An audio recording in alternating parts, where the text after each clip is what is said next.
السلام علیکم ورحمۃ اللہ وبرکاتہ۔ دوستو، ہمارے چینل طب قاسمی پر آپ کا استقبال ہے۔ امید ہے تمام حضرات بخیر و عافیت ہوں گے اور جہاں کہیں بھی ہوں گے ہمارے بتائے ہوئے نسخوں سے فائدہ اٹھا رہے ہوں گے۔ میرا نام عبدالقادر، میں قصبہ کیرانہ، ضلع شاملی، یوپی میں پریکٹس کرتا ہوں۔ دوستو، یہ سردی کا موسم چل رہا ہے۔ اس موسم میں خاص طور سے بہت سارے مرض جنم لیتے ہیں۔ انہی مرضوں میں سے ایک مرض ہے کھانسی۔ کھانسی ایک ایسا مرض ہے جو اس میں مبتلا ہو جاتا ہے، جو کھانسی کا شکار ہو جاتا ہے، اس کی راتوں کی نیند حرام ہو جاتی ہے، دن کا سکون چھن جاتا ہے۔ اور ایسے ہی میرے دوست جو قرات کرتے ہیں، ان کے گلے میں سے کھڑکھڑاہٹ کی آواز آتی ہے، گلا صاف نہیں ہوتا۔ ان کو بہت خواہش ہوتی ہے کہ ہمارا گلا بالکل صاف ہو، صاف آواز نکلے، باریک آواز نکلے۔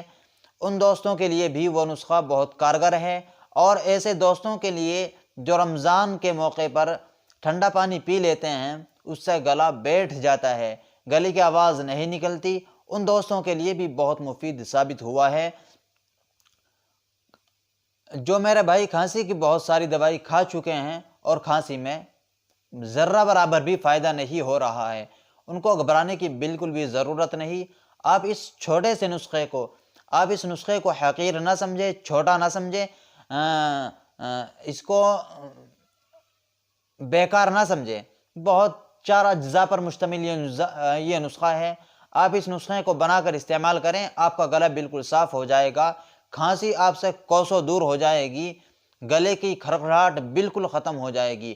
نسخہ نوٹ کر لیں۔ نسخے میں آپ کو سب سے پہلے لینا ہے سونٹ، دوسرے نمبر پر آپ کو لینا ہے ملیٹی، اور تیسرے نمبر پر آپ کو لینا ہے کاکڑا سنگی۔